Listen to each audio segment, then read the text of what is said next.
Po, unë ndjeva mjaft keq me thënë drejtën kur e dëgjova. Si një qytetar i kësaj republike, si një kontribues modest në këtë republikë, unë ndjeva mjaft keq dhe më vjen keq që nuk kemi përfaqësues të Shqipërisë në skenën ndërkombëtare. Nuk kemi as patriot, as nuk e di që njerëz që ta duan minimumi këtë vend. Dhe kjo është një fatkeqësi shumë e madhe sepse nuk drejtohet një vend nga njerëz që nuk e duan. Në vend që presidenti i Republikës, simboli i unitetit, përfaqësuesi i Shqipërisë jashtë, të shkonte te komunitetet shqiptare në New York, në Washington, ku diun, në të gjithë botën, të ndërmerrte një tur ndërkombëtar, vizitonte komunitetet e ndryshme të shqiptarëve kudo që janë dhe të thoshte që ktheuni në Shqipëri, sepse ne do bëjmë 1, 2, 3, 4, 5 gjëra në mënyrë që të lehtësohet kthimi juaj, investimet tuaja në Shqipëri e tjerë, të lobonte për të ndërtuar një model ekonomik të qëndrueshëm me të gjithë elementet që edhe së bashku i kemi përmendur edhe herë tjetër me një mjedis fiskal sa më të thjesht, sa më të lehtë, me një taks të sheshtë, ndoshta 10%, me një bar regulatore shumë më të vogël, me një qeveri të vogël, me shtetin që është partner i qytetarit dhe i sipërmarrësit, dhe jo një xhandar në kokën e tyre, jo një ushtrues presioni i vazhdueshëm që të bëjë që të mbyllen dhe të largohen të gjithë në mënyrë që t'i marrin ato që mbeten klientët e qeverisë. Pra, nëse do të kishim një figurë të tillë që do merrej me shqiptarët, do të thoshte duhet të ktheheni, të ndërtoni, të ardhmen tuaj në Shqipëri dhe ta bëni Shqipërinë shtëpinë tuaj sërish, kemi një unë nuk dua ta quaj as nuk e di, as një figurë shtetërore, as një burg shteti, as një përfaqësues, sepse çdo emërtim të tillë do ta bënte pis emërtimin. Po kemi një figurë, një noter të qeverisë që shkon edhe u bën thirrje Bangladeshas vet vinë në Shqipëri. Më thoni mua juve një shembull në të gjithë historinë botërore, moderne, të antikitetit, ku diun, çdo periudhë tjetër ku një përfaqësues i një shteti në vend që t'i bëj thirrje njerëzve të vet që të ndërtojnë të ardhmen e tyre në shtëpinë e vet, në vendin e vet, u bën thirrje një populli tjetër që të vinë në vendin e tij dhe ta bëjnë shtëpinë ta ndërtojnë të ardhmen e tyre dhe ta bëjnë Shqipërinë shtëpinë e tyre. Është një absurd, domethënë, do duhet skandalizonte çdo qytetar të ndërgjegjshëm të kësaj republike. Po ka dhe një gjë se Bangladeshasi nuk janë ashtu siç ka thënë zoti Rama, pra që të mbyllin gojën edhe të ulin kokën. Përkundrazi, ata kanë bërë atje para një viti një revolucion politik, duke larguar kryeministren para rëndëse të Muhamet Yunus. Kështu që bie poshtë edhe teza që vinë si sklever në këtë rast. Po.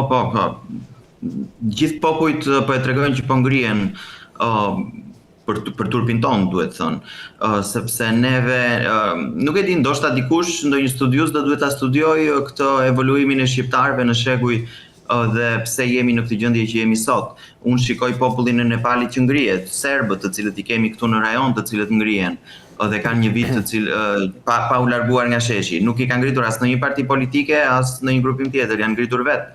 Ndërsa në Shqipëri unë shikoj dhe ato pak protesta që bëhen me 5 veta, thonë kryeministri është shumë i mirë, ai do na i zgjidhë këto punë, nuk duam njëri tjetër, por ne po ngrihemi se s'kemi rrugë, nuk kemi ujë në Shqipërinë e 2030-s, nuk kemi energji elektrike. Qartë. Çdo qytet ku të shkosh është një llaktar. Dhe ndaj ne turizmin e kemi sot në këtë gjendje që e pati të gjithë bumin e vet për një vit dhe po kthehemi sërish tek aty ku ishim, sepse ai turisti që vjen dhe shikon që këtu nuk ka rrugë, nuk ka ujë, nuk ka transport, nuk di me çfarë të iki nga njëri vend nga një qytet në tjetrin, sepse nuk ka transport publik, po duhet të vesh fshehura se të marrësh për rrugë në mënyrë që të shkosh edhe nga njëri qytet kryesor në tjetrin. Imagjinoni pas në përfshatra apo në vende të tjera turistike, normali që nuk vjen më, nëse nuk vjen ujë, nëse nuk vjen drita, normali që nuk vjen më. Ndaj kjo është situata për fat keq në të cilën ne jemi, qoftë ekonomikisht, po qoftë nga ana shoqërore, sociale, pra kulturore, po të doni, është një krizë e gjithanshme në cilën qytetari shqiptar i gjen veten sot. Dhe ndaj unë e them shpesh këtë gjë që do duhet të ketë një ndërgjegjësim shoqëror me të gjithë elementët. Nuk mjafton vetëm njëri komponent që është opozita politike, po do duhet të ketë një ndërgjegjësim nga mediat. Mua më vjen mirë që ne trajtuam së bashku raportin e Departamentit të Shtetit, sepse nuk e di nëse mediat e tjera nuk kanë parë që ta kenë nxjerr as në edicionin e lajmeve, jo lajm të parë, po edhe ande nga fundi me seksionin e sportit. Fakti që nuk është trajtuar do të thotë që diçka ka ky raport që nuk i pëlqen qeverisë. Po nga ana tjetër tregon edhe vërteton dhe atë që thoshte vetë raporti i Departamentit të Shtetit, që këtu jo vetëm grupet kriminale, jo vetëm qeveria, po këtu një nga mjetet e presionit janë dhe mediat. Dhe kjo mua më duk jashtëzakonisht shumë e rëndë. Nga ana tjetër, përveç mediave, duhet kemi shoqërinë civile, duhet kemi grupet e interesit, pra duhet të reagojë gjithë Shqipëria, shoqëria shqiptare.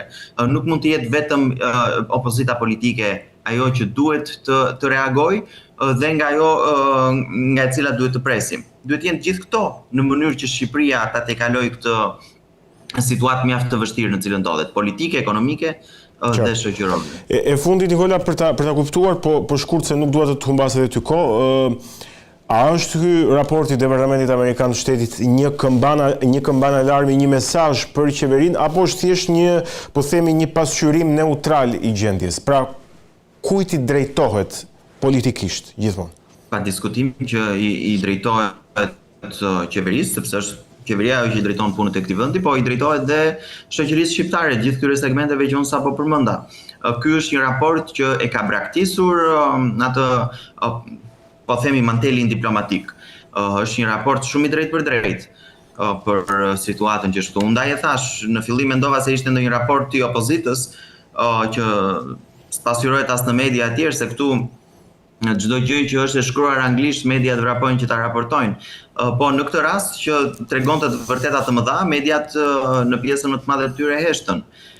Dhe është një kamban alarmi për të gjithë. Shtetet e Bashkuara të Amerikës tashmë po flasin në mënyrë shumë të drejtë për drejtë. Po e bën e dërguara me punë, e cila në çdo takim që bën me çdo përfaqësues të qeverisë përmend grupimet kriminale, fluksin e paligjshëm që vjen nga trafikimi i narkotikëve, përmend dhe inkurajon shumë luftën që do duhet të bëjë qeveria për kundër këtyre flukseve dhe grupeve. Kështu që unë nuk e di se çfarë duhet të ndodhë më, vetëm ka ngelur vetëm që të flas Donald Trump dhe të thotë do bëni diçka apo si e keni hallin. Po arritëm aty tek statuset e Trumpit, pastaj ka arritur fundi fare. Po i përdorin gjitha metodat nëpërmjet të dërguarës së tyre këtu me raportet e tyre. Ky është një raport që vjen dhe pas raportit të kësaj vere të Departamentit të Shtetit që sërish kaloi në heshtje nga mediat.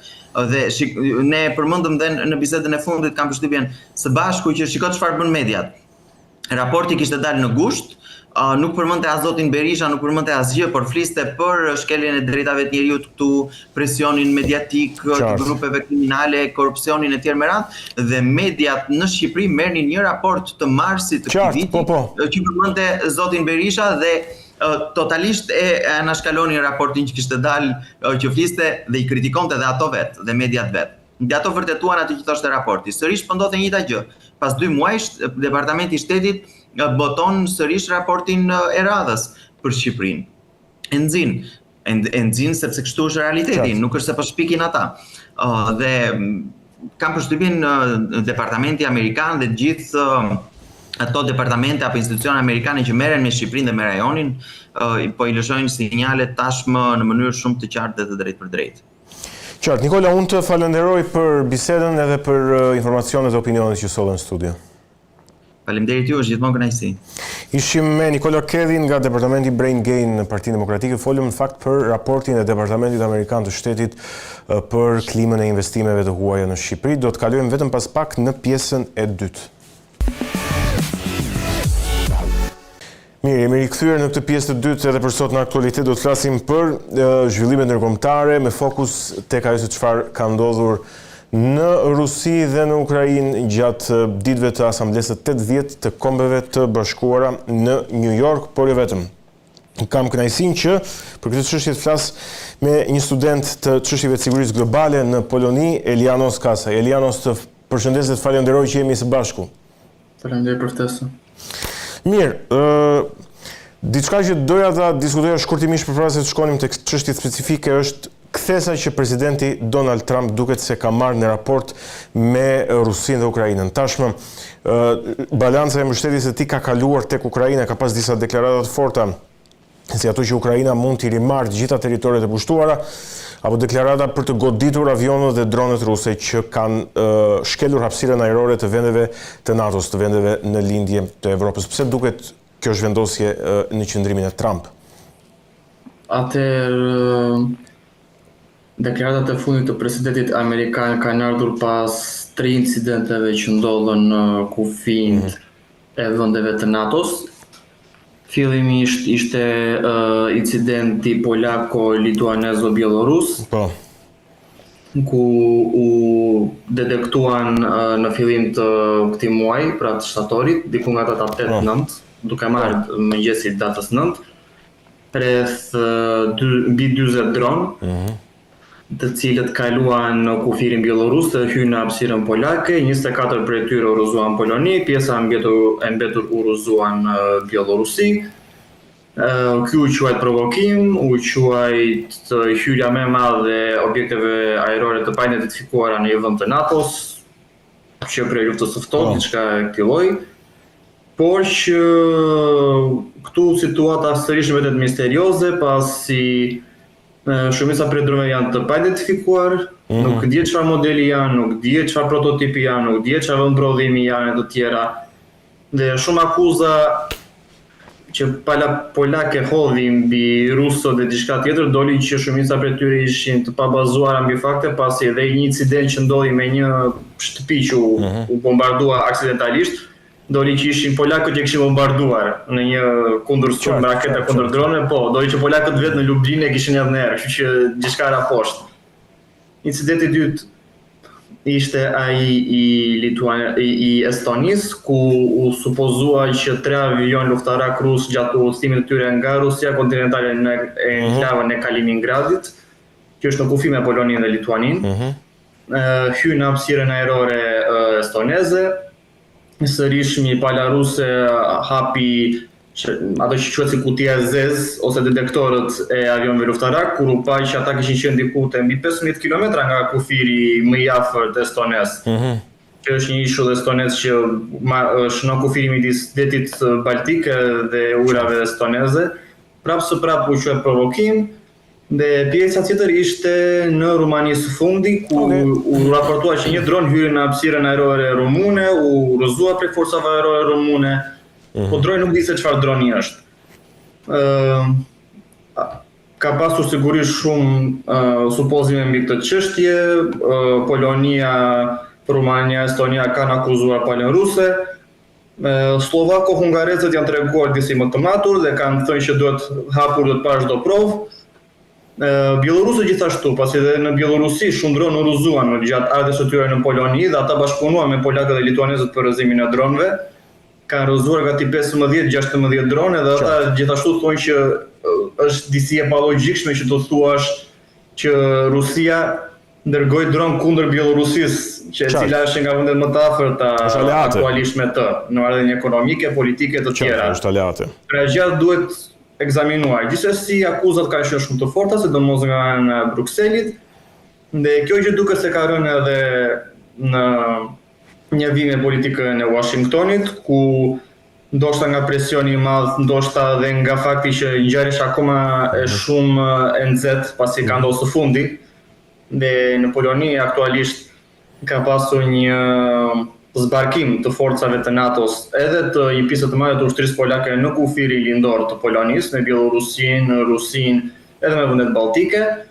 Dhe aktualisht gjendja ka qenë shumë e acaruar me plot akuza politike, me shumë gjuhë të ashpër, sidomos të shprehur prej presidentit polak dhe atyre të vendeve balltike, sidomos atij lituanez dhe estonez, gjë që ka pasur sigurisht impaktin e saj edhe në Washington.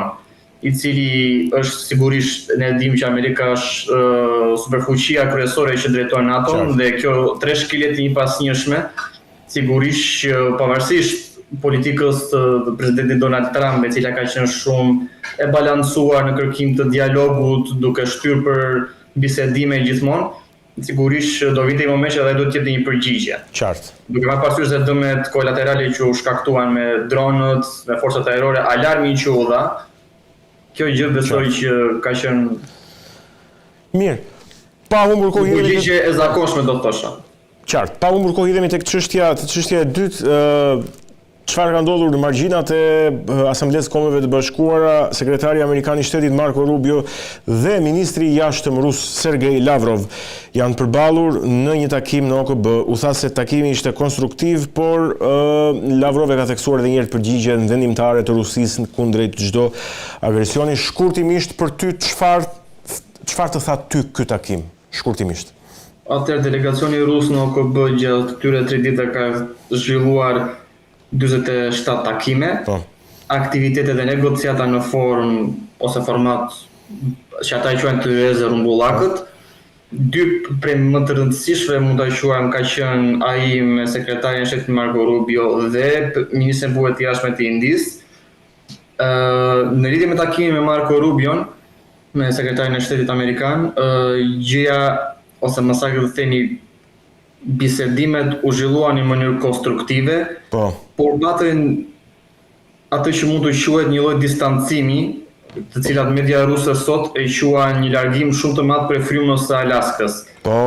Fakti që incidentet që ndodhen në 3 vendet e NATO-s, kriza ekonomike e cila po thellohet si në Rusi, po edhe në SBA me sanksione, tarifat luftën hapur që tani SBA-ja i ka shpallur shumicës së vendeve anëtare të BRICS ose aleatëve të Rusisë që është India, e cila ishte një takim tjetër shumë i rëndësishëm në agjendën ruse.